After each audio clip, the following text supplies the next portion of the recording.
Tim gets here. Okay. Okay.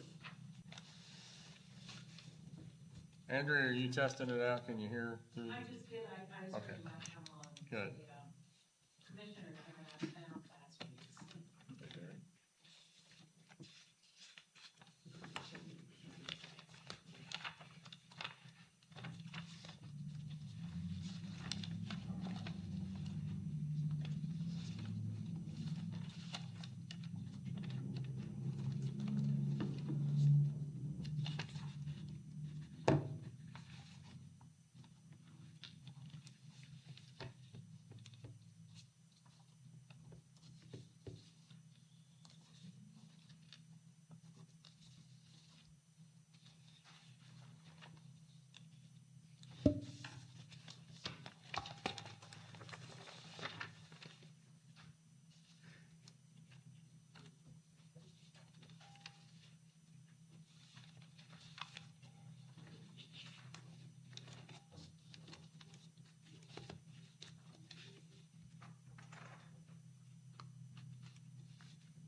All right, we're gonna bring the meeting to order.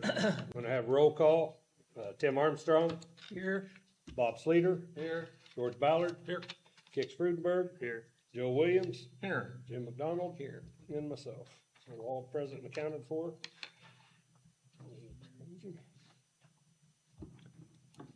We're gonna go ahead now and do the Pledge of Allegiance. Stand, move your hats. I pledge allegiance to the flag of the United States of America and to the republic for which it stands, one nation, under God, indivisible, with liberty and justice for all. Thank you. I trust you've all had a chance to review the minutes of the last meeting, and I think we had one correction, and I think it's already been made, Angie. The correction that Tim caught, so, if anybody's got anything else to add or not, I need a motion to approve those. So moved. All right, got a motion by George. Do I have a second? Did Bob second it? Yeah. All in favor, say aye. Aye. Opposed, same sign. Okay, Mike's not here for auditor's report. Go right into the claims.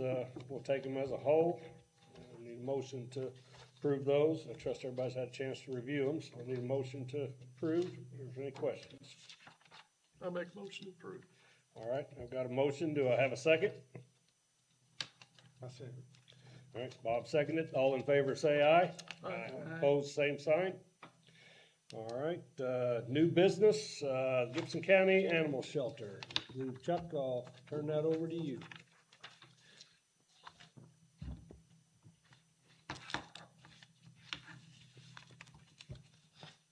Good evening, everybody. I'm Chuck Lewis. I'm representing the Gibson County Commissioners on behalf of the new animal shelter building. We are here to ask for additional funding that is needed to complete the building, to make it ready to move in, to make it safe and a place where we can care for all the animals and move forward.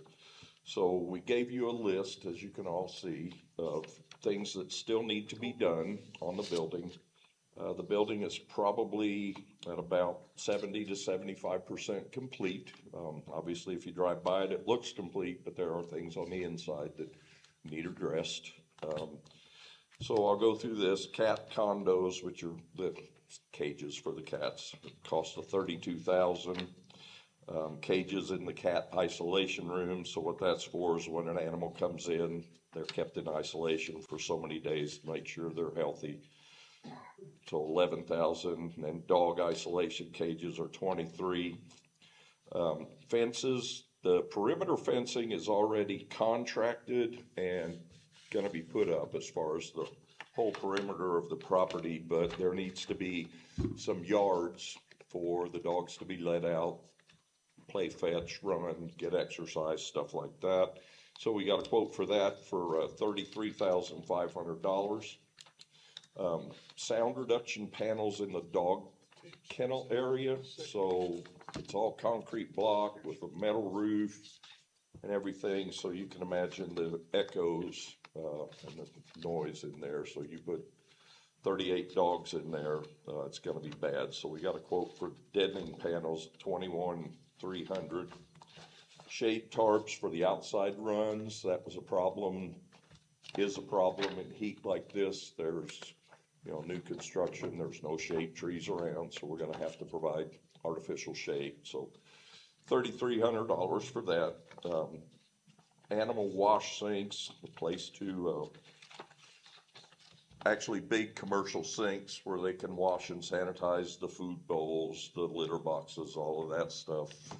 Put new ones in, take the old ones, clean them and sanitize them. None of the interior walls, doors or trim are painted, so that's gonna be about 15,000. On the exterior dog runs, right now, if they're washed out, it's just gonna go in the parking lot. So we're gonna need to put some kind of drainage system to catch that runoff, to put it into a field tile, the septic system, something, so that's 15. Possibly concrete floor paint or epoxy, cause none of the floors are finished, about 10,000. Internet, we talked with Parrish. At first, we thought we could piggyback it onto the highway department.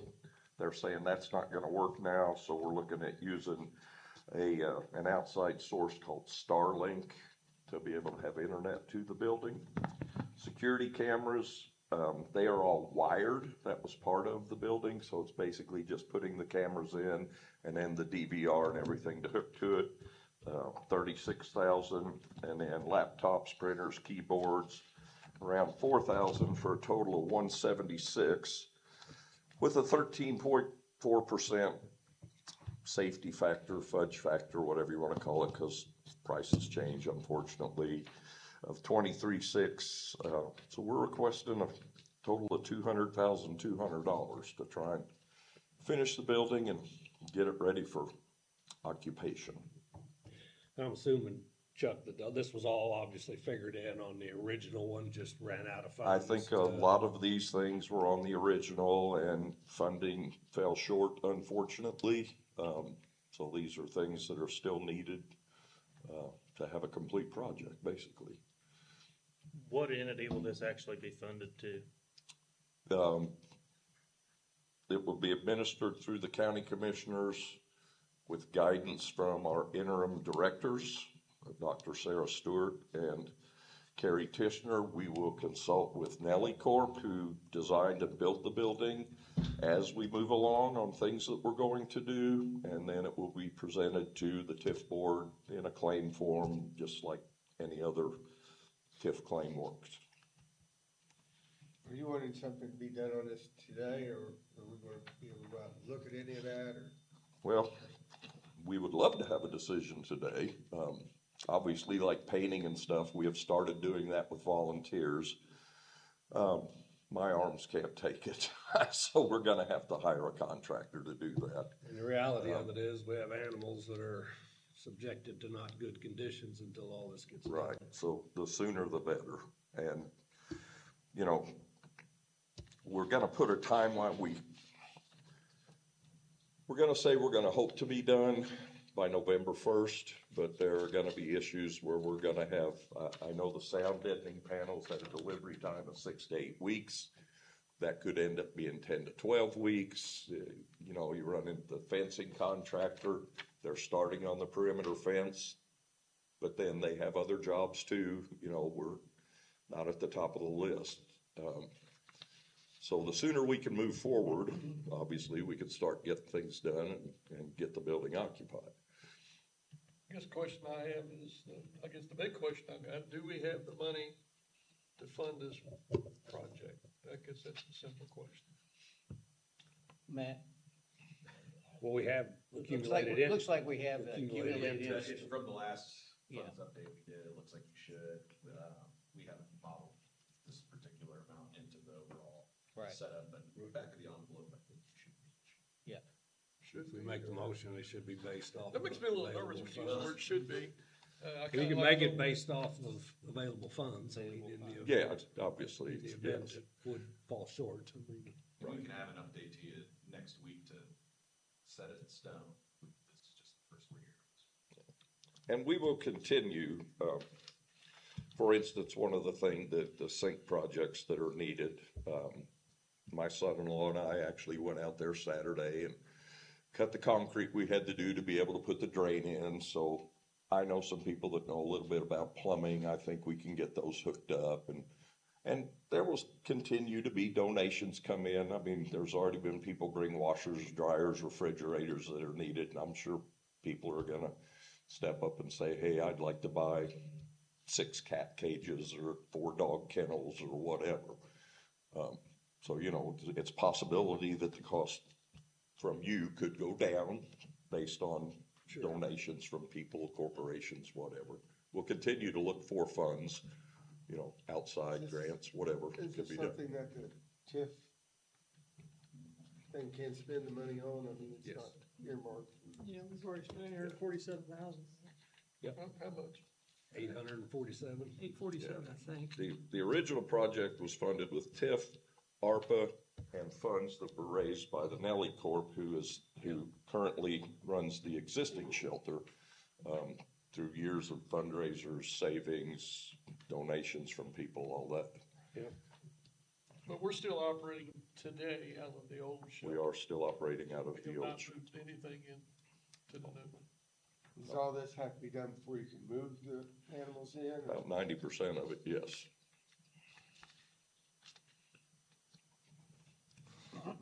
The thing about it is, Bob, you've done construction. Once you move in, how much gets done? And, you know, you're dealing with animals, you can't go in there and work.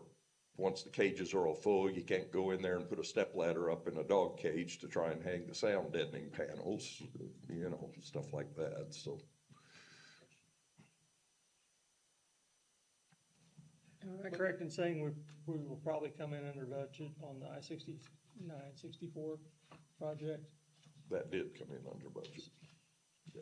And we have been earning money we have been earning interest on the money we currently have, is that correct? Correct. And I'm sorry, Tim, but I do not have those exact. Oh, that's okay, I remembered hearing that.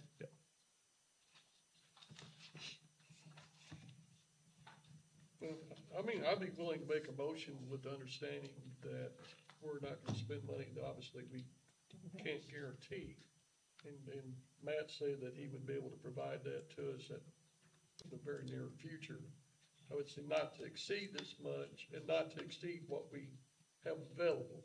Because I don't wanna say we wanna commit to 200,000 and we only got 180 or. 180, and then we're gonna go, what do we do now? I mean, that creates a huge problem, but we've got so much money invested in the building, what, 800 some odd $1,000, if we don't finish, I guess we got a big shrine to, you know, that, what are we gonna do?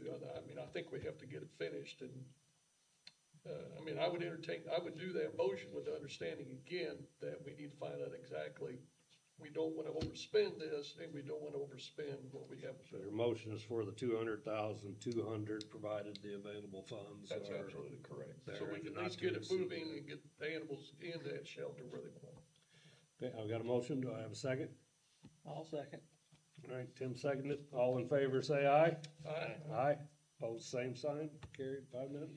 Thanks, Chuck. Thank you Bruce? very much. If you'd like to give a real quick update on the gym in Fort Branch. Please The do. final stage on that was the solar. I know all the panels have been installed. They were waiting on delivery of the battery storage units and all that, so that's getting really close to being finished. Good. So, Good deal. All right, thank you. All right, next on the list, Baker Tilly presentation, and Matt, I will turn it over to you at this point. All right, good evening, everyone. Apologies for not having it up on the screen, but there are hard copies up here of the presentation. I'll spare you the 68 pages of presentation, and I'm gonna focus on the high points, but as always, happy to entertain any questions that any of you may have as we go. I'm gonna be doing a little bit of kind of a rehash of some of the key assumptions and approaches. I'm gonna talk through some of the scenarios that we've modeled, and then we'll talk a little bit about kind of what your options are in terms of financing structure and the role of this body and other bodies of the county and how they kind of can work together to accomplish the goals that you're looking to accomplish with the structure of the TIF. And I'll probably use Heather from Ice Miller for some help on that as well. So just to kind of level set where we're starting from, we have analyzed 5 different illustrative assessed value capture scenarios. 4 of them are really what you've seen before, and then the 5th represents a new one that this body requested to see. So scenario 1 is current status quo. It's just certified 2026 rates, levies, assessed values. Scenario 2 assumes the allocation area is established and 100% of the incremental assessed value generated by the new investment is captured. Scenario 3 assumes that 50% of the eligible incremental assessed value is captured, and then the other 50% is passed through to the overlapping taxing units. Scenario 4 assumes that no allocation area is established and 100% of the assessed value goes to the overlapping taxing units. And then the 5th scenario, which is the new one, looks at the establishment of an allocation area and declining capture over time. So starting at 100% in year 1, 90% year 2, 80% in year 3, so on and so forth, till you get to 0 in year 11. So those are the scenarios we've looked at. And to just go back a little bit to some of the conceptual stuff we've talked about before, it's important to understand and remember how TIF interacts with the other taxing units. It really interacts on the assessed value side of the equation. And what that means is that if the assessed value captured in the TIF allocation area is not captured, if it's added to the property tax base, that's a wider base over which the relatively fixed property tax levies are spread over. So what that means is it puts downward pressure on the tax rates. To me, the best way to think about it, if a project is paying $100,000 in property taxes and it's not in a TIF area, that's $100,000 less that other taxpayers have to pay to go into that levy. So if you're generating $100,000 in TIF revenues, that doesn't mean if there's no TIF area, that's $100,000 of new dollars that's going to go to the overlapping taxing units. And there's some limited exceptions to that, but really Gibson County is the poster child for the operation of that from the expiration of the first Toyota TIF allocation area. That expired at the end of 2025. The assessed value increased by hundreds of millions of dollars, yet the county's levy, for example, only went up by 4% because that was the maximum levy growth factor from 25 to 26. So just wanted to refresh that concept as we're talking about these things. We've got assumed incremental assessed values that were provided to us based upon information from Toyota. We did not have a role in developing these assumptions. Toyota worked with the county assessor to put together the assumptions for the real property improvements. And those are, to my understanding, based on Indiana guidelines for assessing real property improvements. I can't speak to the specifics there. And then the personal property, which is being assumed to be in Patoka Township at this point in time, that is based on just raw estimates provided by Toyota. And it's important to understand that on the real property side of the coin, we oftentimes don't see the assessed value tracking directly with cost. If you spend $100,000 to build something, it doesn't necessarily assess at $100,000 because real property assessments are done following state guidelines and utilizing state cost tables. And there's been a lot of conversations about those the last couple of years up in Indianapolis among the General Assembly. Matt, would that sort of be the difference in what, when we hear the $500 million investment they're having and exactly versus $100 million or so of assessed value? Exactly. When you take that and then on the personal property side of the coin, personal property is assessed on a true tax value basis. So, in year 1, for example, if it's $100 million of spend on new equipment, it's assessed at 40% of that. So it's really assessed at $40 million. So that's where you see a lot of those disconnects. The information that Toyota has provided to us to our knowledge, based on their representations to us, represents their current commitment to this site. That doesn't necessarily include all of the future investment that may occur, past this precedent. There could be additional investment. That doesn't necessarily track at this point in time directly with the publicly announced investment amounts either. So to continue, we did use certified 2026 net assessed values, property tax levies, and tax rates for all of the affected taxing units. It's also important to rehash in Union Township, the Fort Branch Union Township fire territory, the tax rates associated with the fire territory are not eligible to be captured in the TIF equation. So the fire territory will see immediate benefit from any new assessed value in Union Township. We also, to isolate the impacts of this project, held everything else constant. We just used the assessed value assumptions that I talked about. So what I'm going to talk about, we did include impact analysis on the overlapping taxing units, impact analysis on taxpayers to reflect that downward pressure on tax rates being less that other taxpayers have to pay. That's all contained in this analysis.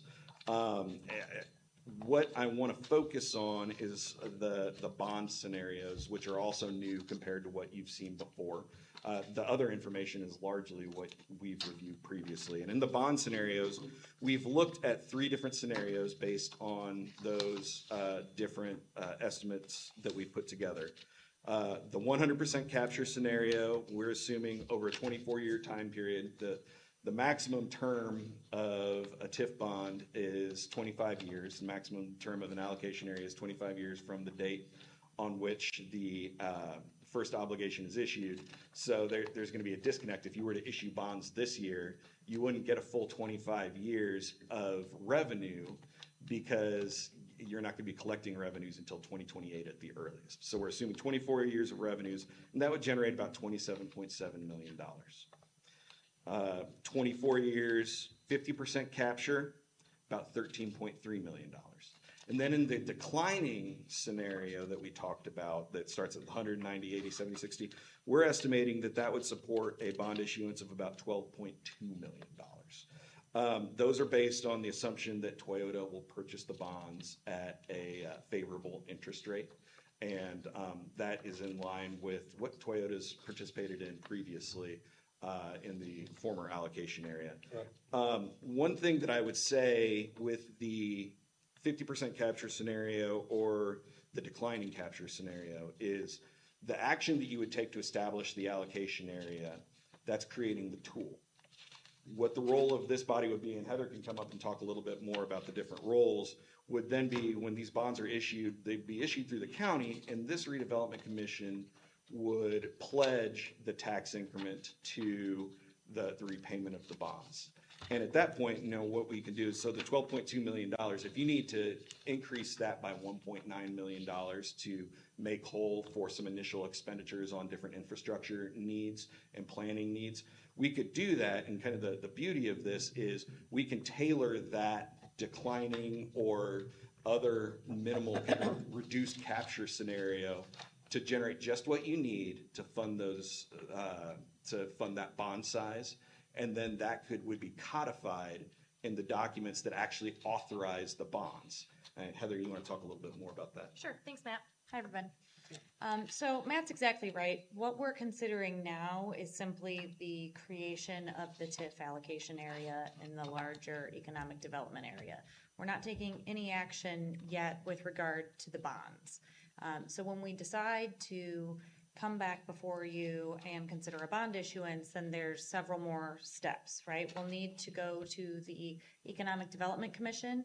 They will hold a public hearing, consider all of the bond documents that we'd have drafted in advance, and then ultimately make a recommendation to the council to either move forward with the bond issuance or not. The council would meet and adopt a bond ordinance, which would require 2 meetings.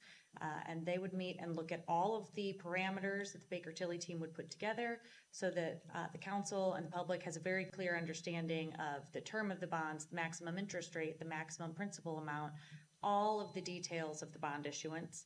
And then, of course, we'd be back before the Redevelopment Commission for the redevelopment commission to consider the TIF pledge resolution, which is the document that ultimately pledges any of the TIF revenues generated in the allocation area that you're considering creation of, to pledge those dollars to the repayment of the bonds. Now, for all of those meetings, we would have prepared the trust indenture, which is the document between the county and the bond trustee, the bank that actually holds all the funds. And that really lays out the flow of funds and is a contract between those parties. And then there would also be a financing and covenant agreement between the county and Toyota, where we would put in covenants with whatever requirements we negotiate. We expect to see X number of jobs created with X amount of payroll, right? And we expect a certain amount of investment by a certain amount of time.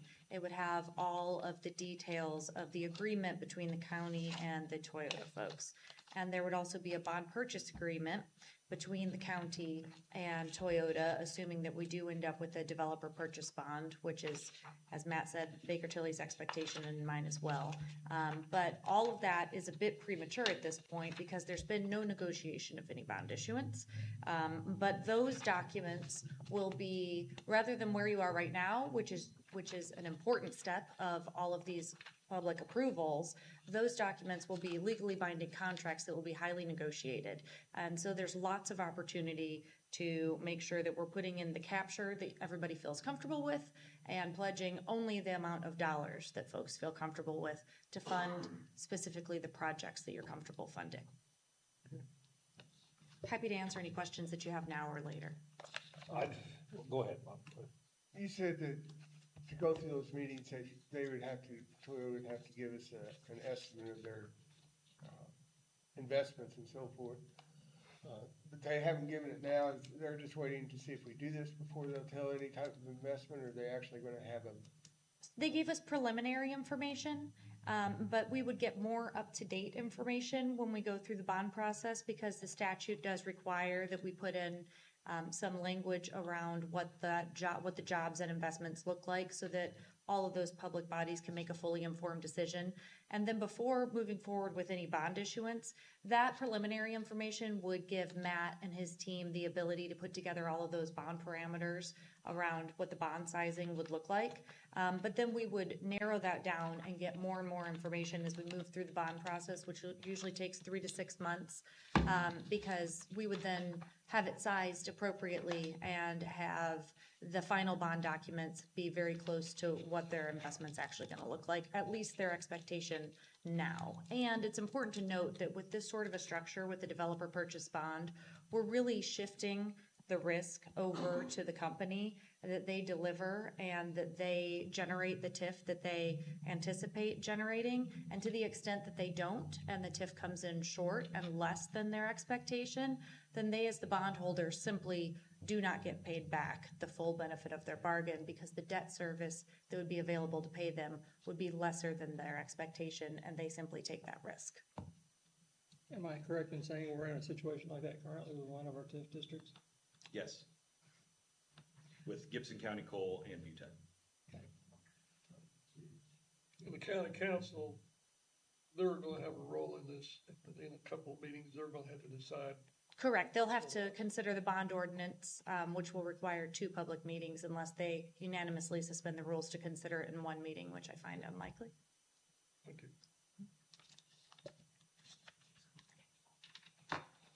Okay, and in this scenario, the caps are just based off that's 12,205,000. That's what's available for a bond issuance. Yes, that's the amount of bond principal at that interest rate that would be supported over that time period. Dean, I've got your paper here on the estimate for the Princeton sewer. Is it 10,550,000 or is the 1 million another 1,150,000 in that also come in there to get the added of 11,700,000? Yeah, so the 2 numbers you're referencing, the smaller number, just over $1 million, that's done. That's the bid result. That's the Ryder lift station. The larger number is for the TMMI lift station. That contractor has been selected through the build, operate, transfer process, and that's Kokosing. We're currently in the process of finalizing that number. And the way a build, operate, transfer process works is they will give us a guaranteed maximum price for that project up front. So we know a number that it won't exceed. We don't have that number yet. I think we're about 90% there, and we're kind of pushing back on some items. I'm hearing it's coming in higher than that estimate. But like I said, we're pushing back on them to say, hey, we think there's room for improvement in certain areas. And again, that's going to be a guaranteed maximum price. So kind of what I would call the worst case scenario. If they get it done cheaper than that guaranteed maximum price, we see the benefit of that. So we don't have a final number yet. I'm not playing dumb. I haven't been a part of those discussions. I don't know exactly where we're at, but I know that it's not finalized. I agree, but I guess I'll have to ask our attorney there. Does that mean the other 1,150,000 is already done off the table? No, it was part of the grant. Part of the grant. So it went into the total amount, Okay. 12.5. So what would be those numbers? 12.5, and then you have the issuance of the, what, 2 million? 1.9. 1.9 for the county road study. So I that, did have oh, sorry. a Go ahead. question. Is the water treatment or the sewer system for the battery plant, is it actually operational to some degree at this point? There's water flowing through it now with construction and all. I don't know that I know the answer to that. Yeah, I don't think that rider lift station is complete yet. It is under contract, but I don't think it's complete yet, and that's where that flow will initially go. So I suspect it's not quite operational at this point. And that's the 1,150,000. Well, I just think Sorry, Okay. what I was gonna add to what you guys were talking about and what Heather outlined is that, you know, to the extent that the amount needed is still being refined, what you would have the ability to do is in the documents that actually authorize the bond issuance, as Heather mentioned, you know, and this would be at the direction of the council and then feeding into here. And actually, this is something that Gibson County has done in previous TIF bond documents. You can set out, okay, we know at this point in time, we need, call it $13 million to fund everything. We could look at, okay, does a declining capture scenario make sense? Or through engagement with the other taxing units, does it make more sense to just capture the 50% a year just for 10 years, 12 years, 15 years, some period shorter, but then all of that gets codified in those legally binding contracts that Heather referenced that would take additional public actions down the road to amend with different consents. So you will have the flexibility at the bond stage to accomplish the dual goals of funding the project needs and also providing more immediate benefit to the other taxing units and the taxpayers of Gibson County through the final bond structure and authorizations. But in this instance, it's only 13,355,000 bond at 50% capture, the whole life of the TIF. Yeah, and that's where we get creative and maybe ask Toyota for more favorable terms. We can look at different options, and it could, maybe it's, you know, 90% capture for the first 3 years, then 50%. Yeah, we can, there's a lot of different ways to skin the cat. Sorry, we were talking about the animal shelter earlier. I'm allergic to cats, but we won't skin any cats at the animal shelter. Okay, but it could be done in the 11 years. Yeah, exactly. We could still work within, you know, 11 years, 10 years, 12 years, find that sweet spot time period and find those sweet spots of capture amounts to accomplish those financial goals and accelerate the benefit to the other taxing units and the taxpayers of Gibson County. I was very long-winded way of getting to Can we that final also point. work with Toyota on negotiations and actually have them pay for the water treatment, all the utilities that they're using? Is that something that? That would probably be the council's. Should that be with the council then? Yeah, I would suggest involving elected officials in those types of conversations, definitely. Well, those conversations are probably gonna have to be had as to, you know, some of the proposals we had about total project costs and all the roads and all exceeded any of these capture amounts, period, over the 30 years. So again, a longer period of time than we're looking at. But we can have those conversations, and this board still has that authority going down the road as to, is it one of these or is it some hybrid of those? And I think one of the things that we'll have to look at is, you know, what is the money generated versus the cost of the bond, and how much are we willing to give up from the TIF capture in cost? And if we add cost by having a very complex funding structure, maybe we wanna go more simple, but set strict limits on that. And then, you know, the board always has the ability to change that down the road, but we can set pretty strong, strict terms as to what the expectations are at the outset, and us and the community together hold the board accountable as we go forward. So I have one question on this. Basically, on the 11 years declining capture, we're sitting right around 14.1 million is what we need now. I don't know the representative from Wessler's name, but Dean. So if this does go, you said you're hearing that we are going to be over this 10.5 million. So we could quickly become higher than our 14.1, correct? Could. I mean, it's possible, yeah. But this is that's where calculated the off of our scenario- 10.5. I don't understand that. So we're 1.1 Right. and our 10 point. Correct, yeah, yeah, on their other estimates for the phase or the Yeah. lift station. And I just want That's to correct. clarify that I heard you right. That was the estimated 10.5. What you're hearing now is we're already looking at being higher than that. That's a fair statement, yeah. And I think it's, I think there's gonna be time to bring clarity to these numbers by the time you're talking about the sizing of that bond. You know, we've got a contractor that's on the hook and basically working for free now until they know there's a funding commitment. I think once we know, yes, there's a commitment, we're gonna get these numbers solidified and have those in fairly short order. So we really won't have a set stone number until we make our decision. Well, the council County will, council. yeah, County council council. will end up having that before they'll make their decision. We would just recommend which option.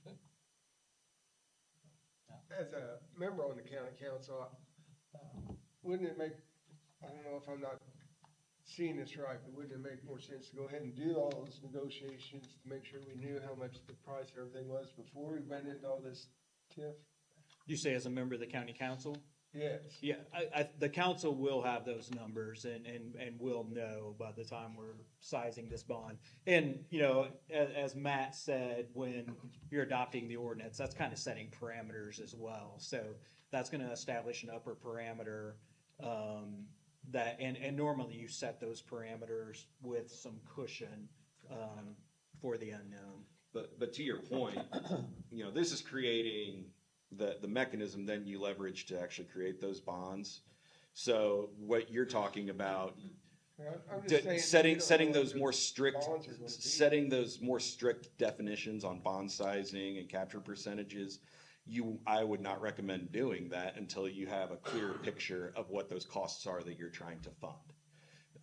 Because, and I've seen it go both ways. I've seen some where you kind of overshoot so much, you're like, well, you know, we had plenty of cushion and we kind of move on with our lives. But other times where you set the parameters so low, then actual costs come in high, and then everyone's trying to figure out are you gonna go back and amend what's already been adopted? So really that piece of it doesn't necessarily have a bearing on an action of establishing the allocation area, because where you're trying to set those more strict definitions that we've talked about, that comes after you've defined the project needs, and then when you're drafting those legally binding bond documents that are setting the parameters of the borrowing and those contractual arrangements between public and private entities. Did I say that right? Yeah, again, all we're doing right now is looking at the TIF side of things and creating the allocation area. We're not doing anything with regard to the bonds yet. So you're right, that would be premature at this point, but that's not where we are tonight. And it could end up, and I've seen this happen before, not to say that would happen here, but it could end up where, you know, maybe you negotiate with Toyota and they just agree to pay for everything, and you determine, oh, we didn't need to establish that TIF allocation area. Again, Not saying that that would happen, but you would then have the opportunity to say, well, we didn't need the allocation area to begin with, so you can just terminate it or let it lay fallow. Creating this allocation area in no way obligates you to provide any incentive. Just gives you the tool. Am I correct in saying that the county sees that it has needs in the next 5, 10, 15, 20 years? The TIF district would be one way of capturing tax revenue to fund those projects that might not be available to be done without some type of financing mechanism brought on by a TIF district. Correct. Because under normal maximum levy growth quotient, none of those departments would be able to receive enough money to fund these projects. Depending on the project. Depending on the project. I know that historically, here in Gibson County, that has definitely been the case, where the TIF has been a resource you've been able to utilize to fund projects that otherwise would have either required, issuance of debt or hard financial decisions. Such as raising rates on Such as raising water and sewage. raising rates or, Like the town issuing of, property like tax the town of bonds. Hopstad's gonna do now? So, I can't speak to what Hopstad's doing with their I can, I utility live rates. But yeah, it's one of those, this is one of the few mechanisms available to county and municipal governments to actually turn new assessed value into real, actual revenues. Outside of the maximum levy limitations. Yeah. And without that, that tax money would not be available. It would not be available for these specific purposes. They'd still be paying taxes. Yes. It just would be, what it would be doing is it would be reducing the amount of sorry, I'm not speaking clear. It would be reducing the rate that's needed But to not the fund total that fixed but levy. not the total number But of it's not materially changing the amount of total tax dollars. Correct. And in other words, maybe I'm stating this position, but for instance, water and sewer. If the TIF district did not generate as much as expected, and it came in, I'm not really throwing a number out, but came in less, then that water and sewage department might have to look at raising rates to its customers to make up the difference, right? Well, it depends on the funding structure. What we're talking about here, as Heather mentioned, shifts that risk to Toyota and away from the taxpayers of Gibson County and the ratepayers. Because they're paying for the Exactly. bonds. They're self-funding. They're investing in their own project. But if they ended up in, we mentioned the VTech and the coal mine, if they ended up in that scenario, then it's conceivable then the water department would end up being short. Yes. Yeah, it's conceivable, and we've seen this in Gibson County with those two, and we've seen this elsewhere statewide, but they are the investor in those bonds. They are assuming that risk, and Yes. we had very clear conversations with them when we were going through those processes. So they understand that if their taxes go to, I like to look at it, that just means they're paying less in taxes, so they're getting a benefit in a different way. So the Gibson County coal bond, they are not the investor, they are not the They are, no, buyer? Gibson County Coal owns those bonds, and VTech owns their bonds.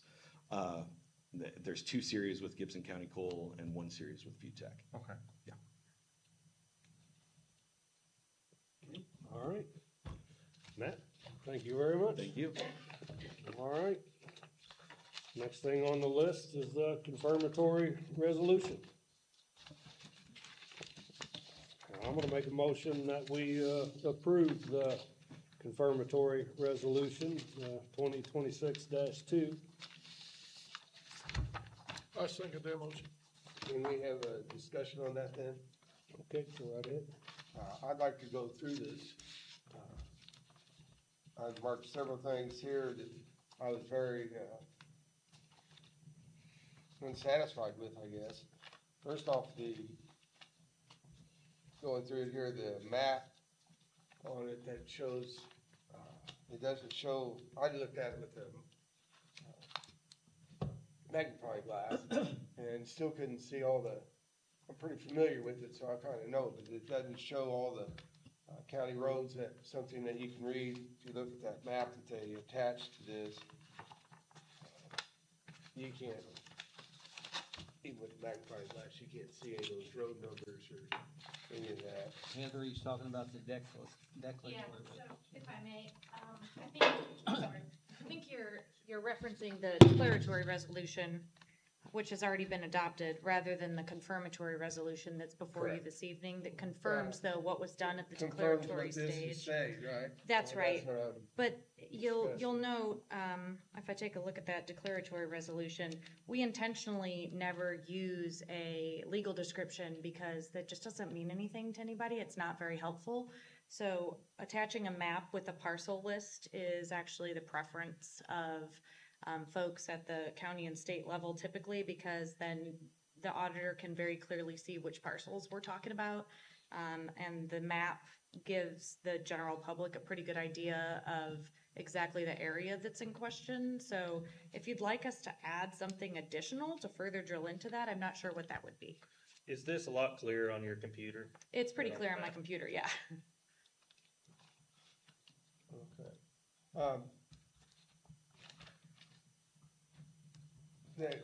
Well, this is all the declaratory resolution that I'm concerned with, and that's what we're trying to confirm, right? Right, we're confirming the action taken by the declaratory resolution, correct. Yes, and that's what I was wanting to go through then, was the declaratory resolution. It says that in, I don't know what, the second whereas, part 2, it talks about taxpayers' property, the allocated area, primarily industrial warehouse. It also on top says just related projects. Is that just to cover anything they We're decided? using the actual language from the statute. When you're looking at a lot of this language, it comes directly from the statute and language that the legislators want to see in these resolutions. So, We can't be more specific about any of those?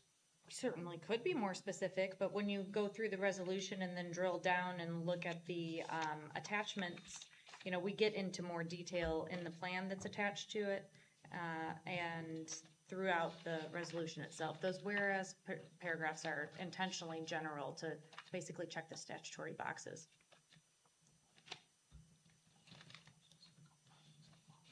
Oh, yeah, that's a good point. Matt noted that this is just simply, again, creating the area and discussing the projects that we expect to see in the area. The bond documents are going to be very specific with regard to what the project is that's being funded. And that is going to be obviously, I guess, much more specific, right? And we can even put in costs and what they expect for each portion of the project in those bond documents. But this is just the early stage of creating the TIF area. And so it's more about what overall high-level development do we expect in the area. That's the purpose of this document. And the bond documents will be going through economic development and Gibson County Council. Correct, And they will set the parameters as far as what projects would actually fit through the TIF. correct. So anything we're discussing now is just preliminary and or speculative on our part. It's all just referencing your current expectation of the development in that geographical area. So they're not trying to decide whether it's gonna be the 50% or 100% or any of that? There will be a separate TIF pledge resolution before you while we're going through the bond process that will be very specific with regard to what percentage of TIF will be pledged for what period of time. Because I was also concerned on some of the things that was listed as far as the benefits of this TIF district, as far as public health. I think the battery plant isn't necessarily something that's going to be healthy for the environment.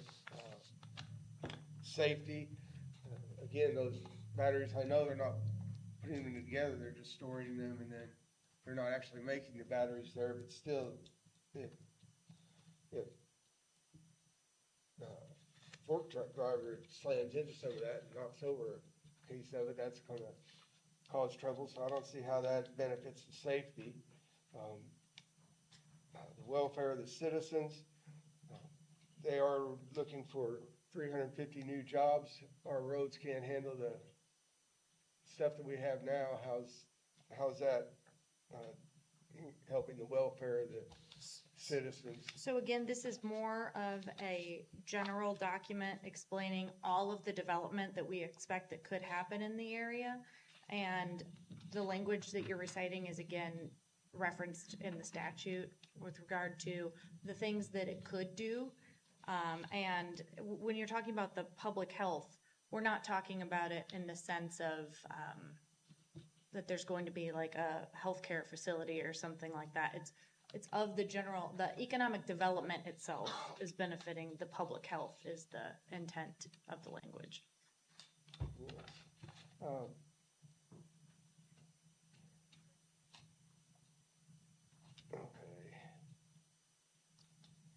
And I guess that's the same problem with implementation of comprehensive plans for the area. Is that just, again, general information given by the statute or? I'm not sure exactly which portion you're referencing, but This is section 3 of, now therefore be it resolved by the Gibson County Redevelopment Commission that, and it's section 3, down at the end of the paragraph. Also, development and implementation of comprehensive plan for the land and use of yes, I see. Is that The development like we're wanting to come up implementation with of the zoning or something on that? No, it's simply talking about having these infrastructure improvements available for the county, is better for site development in the area than it being, sitting there as vacant land, right? We're talking about developing the land to make it prosperous, to create jobs, and, to increase assessed value in the area so that those dollars generated by the assessed value can go to fund all of these other necessary infrastructure improvements, which will then have all of the benefits referenced in the resolution. The problem I see with a lot of that is that the people that they're going to be hiring, the 350 new jobs, very few of those folks are actually going to be living in Gibson County. What kind of benefit do we get off the people that don't live there? Is that in this anywhere as far as we don't get their income tax? We don't get. It is not. It is something that we could certainly, because again, this is not an agreement with Toyota. This is a public action to create an allocation area. So when we talk I'm just about, trying to I understand. come up with rationale as to why we I should understand. support this. It just, there wouldn't be no reason for in this stage of the process, in this document, to have specific negotiated items with a particular company, because we are not incentivizing anybody with this action. That is all done later throughout the bond process, negotiated and included in the financing and covenant agreement that I referenced. And all of those things will come later when we're actually negotiating with a particular company. That's not what we're doing here. Well, I would like to be better informed on that, more particulars of those items before I made a decision if we had a TIF district in place or not. Just having a TIF district without knowing precisely what all this is, it seems to me like it's putting the cart in front of the horse to me. Well, so there's been the adoption of the declaratory resolution, and then the council, then the commissioners took action. Then we've published a notice, had a public hearing, had lots of public comment. This is the statutory process that is supposed to be undertaken at this stage of the process. And then there's a completely different process for the bond financing. And at that point, we would go over all of the things that you're concerned about. It's just frankly a little premature at this point, while we're only taking the step of creating this geographical area where increases in assessed value can be captured to be used for future projects in accordance with this document, but also in accordance with future documents that are not up for discussion yet because they've not been drafted or negotiated. You're saying that the future projects, but then we don't have any specifics on what any of those future projects are. I'm not. Right. Again, and that's not statutorily required. what is statutorily required has been accomplished here. Okay. And what we do have in here is all of the information with regard to the expectations of what we think will happen in that area. And it's a forward-looking document stating, here are the expectations that we have at the time based on the information that we've been provided. We hope to potentially incentivize Toyota and/or other folks that are going to increase the AV. But again, this is a public approval of creation of the area, not a contract with Toyota. So this list in the economic development plan for the Patoka Township Union Township Economic Development Area, where it's talking about the project descriptions as far as access roads, site preparation.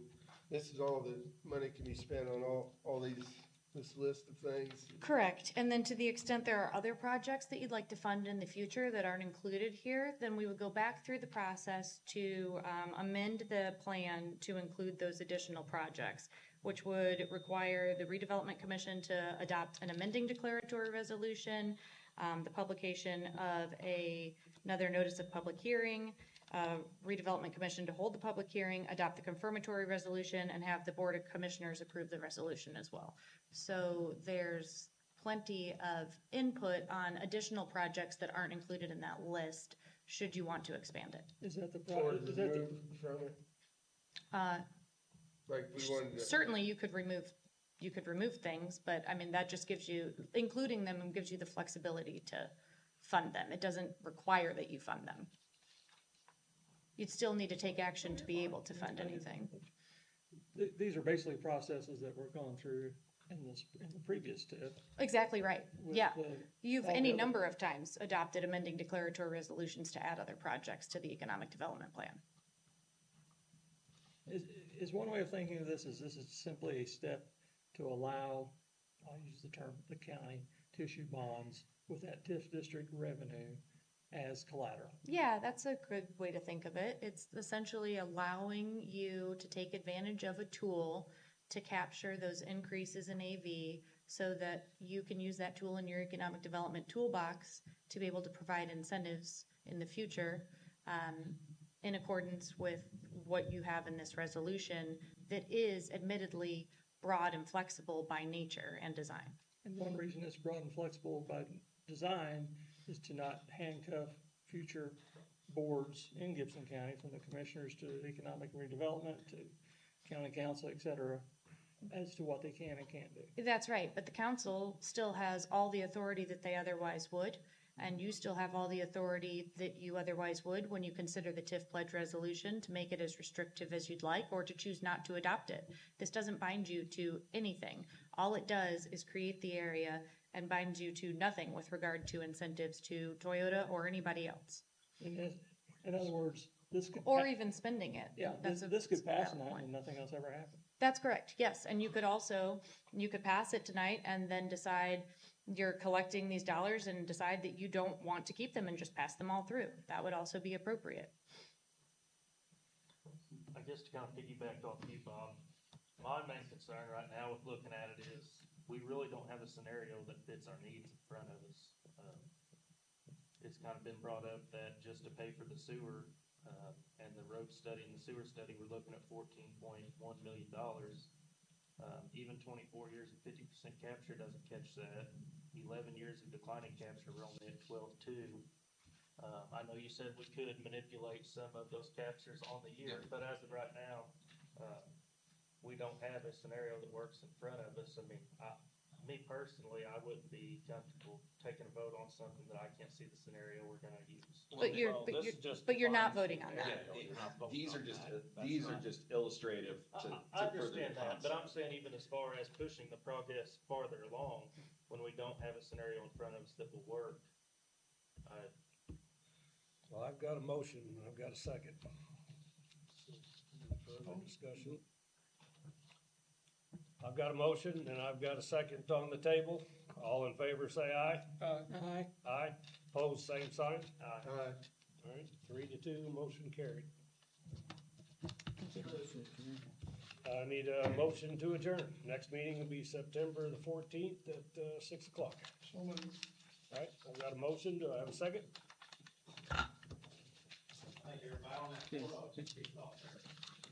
Second. Do I have a second? Can I tell you something, that people right there, tell them, when you bring a thing, and you give it to the body, it ought to be clear, what we charge, you charge us to do this stuff, that document should be clear and numbers, there shouldn't be none of this sticky mouth blurry stuff. And I've seen it so many times. Well, this hasn't, we haven't voted on anything to do with which resolution or